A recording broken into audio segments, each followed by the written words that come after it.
Bibiliya yera Itangiriro igice cya 24. Aburahamu atuma igisonga cye gusabira Isaka umugeni.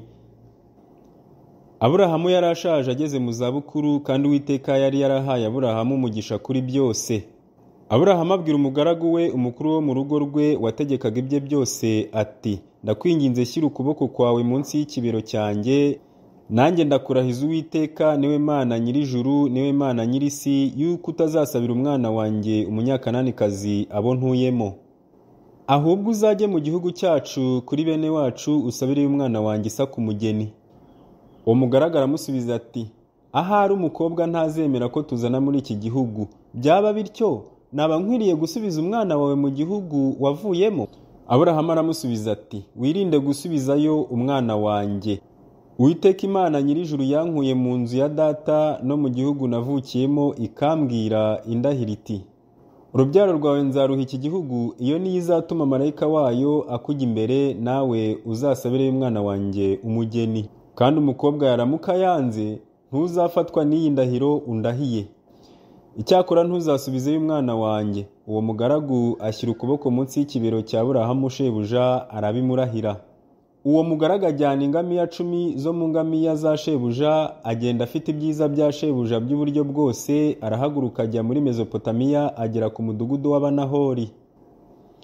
Apfukamisha izo ngamiya ku iriba riri inyuma y'uwo mudugudu. Hari nimugoroba igihe abagore basohokera kuvoma. Arasenga ati, Uwiteka Mana ya databuja Aburahamu, ndakwinginze umpe ihirwe uyu munsi, ugirire neza databuja Aburahamu, dore mpagaze ku isoko, abakobwa babo mu mudugudu basohotse kuvoma. Bibe bitya, umukobwa ndi bubwire nti, ndakwinginze cisha bugufi ikibindi cyawe nkweho, akansubiza ati nkwaho, nduhira n'ingamiya zawe, aba ari we watoranirije Isaka umugaragu wawe. Ibyo nibyo bizamenyesha yuko ugiriye databuja neza. Nuko agisenga atyo, Rebeka arasohoka, wabyawe na Betuweli mwene Miluka muka Nahori mwene se wa Aburahamu, ashyize ikibindi ku rutugu.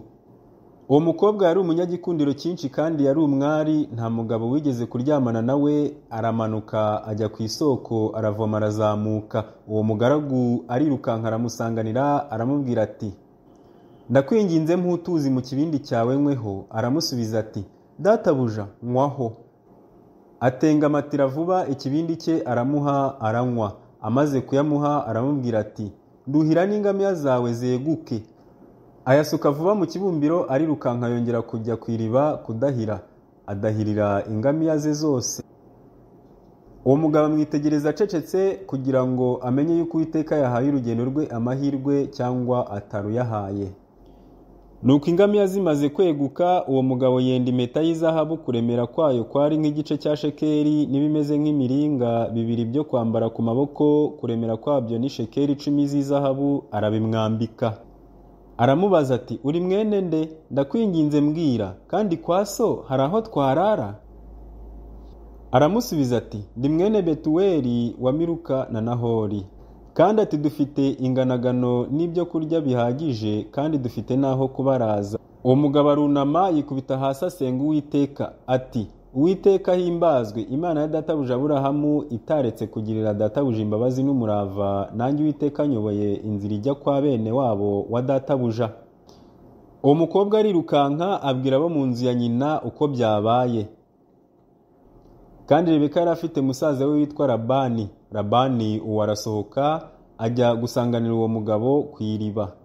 Abonye ya mpeta na za zahabu zimeze nk'imiringa biri ku maboko ya mushiki we, kandi yumvise amagambo ya Rebeka mushiki we ati, ibyo ni byo uwo mugabo yambwiye. Niko kujya aho uwo mugabo ari, asanga ahagaze iruhande rwa za ngamiya ku isoko.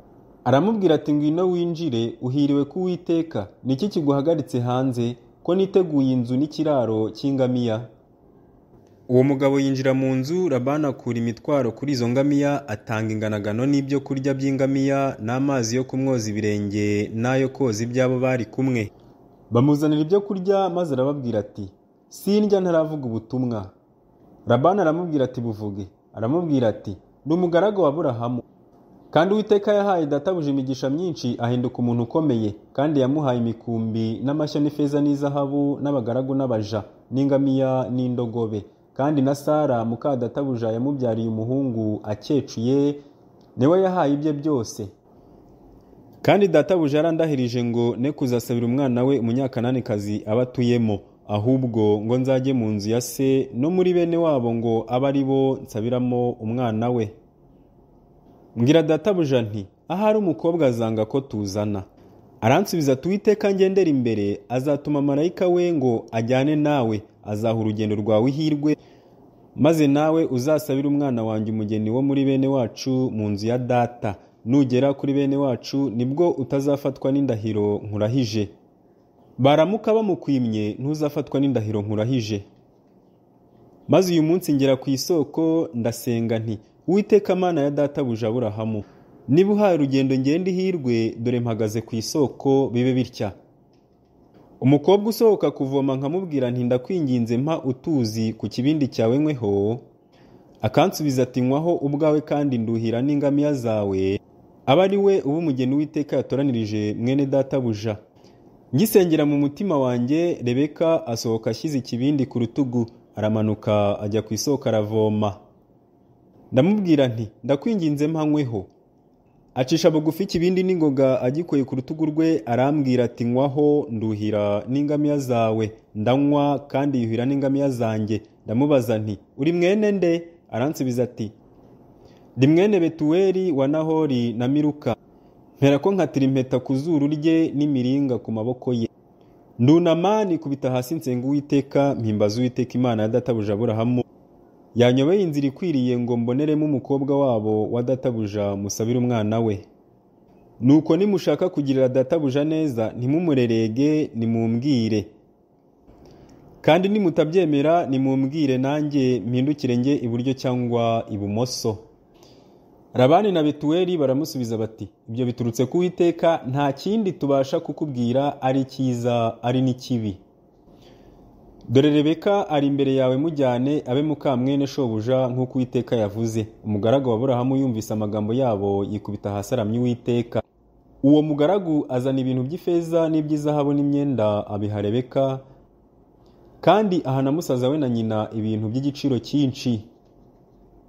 We nabo bazanye bararya baranywa baraharara buracya. Babyuka mu gitondo arababwira ati, nimunsezerere nsubire kwa databuja. Musaza w'umukobwa na nyina baramusubiza bati, umukobwa nasigarane natwe iminsi 10 cyangwa isagaho azabone kugenda.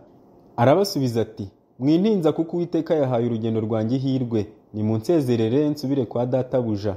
Baramusubiza bati, reka duhamagara umukobwa tumubaze twumve irimuva mu kanwa. Bahamagara Rebeka baramubaza bati, urajyana n'uyu mugabo? Arabasubiza ati, turajyana. Basezera kuri Rebeka mushiki wabo n'umurezi we, basezerera umugaragu wa Aburahamu n'abantu be.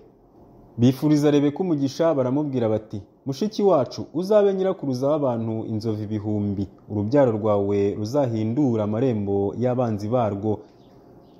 Rebeka hagurukana n'abajabe bajya ku ngamiya zirabaheka bakurikira uwo mugabo. Uwo mugaragu ajyana Rebeka aragenda. Bukeye Isaka aturutse mu nzira yo kw'iriba ryitwa Lahayiroyi, kuko yari atuye mu gihugu cy'i Negebu. Isaka arasohoka ajya kwibwirira mu gasozi nimugoroba, yubura amaso abona ingamiya ziza. Rebeka yubura amaso abonye Isaka ava ku ngamiya, abaza wa mugaragu ati, uriya mugabo ninde ugenda ku gasozi tugiye guhura? Uwo mugaragu aramusubiza ati, ni databuja. Rebeka yenda umwenda we yitwikira mu maso. Uwo mugaragu atekerereza Isaka ibyo yakoze byose. Isaka azana Rebeka mu ihema rya nyina Sara, aramurongora, aba umugore we, aramukundwakaza. Isaka ashira umubabaro wa nyina yapfushije.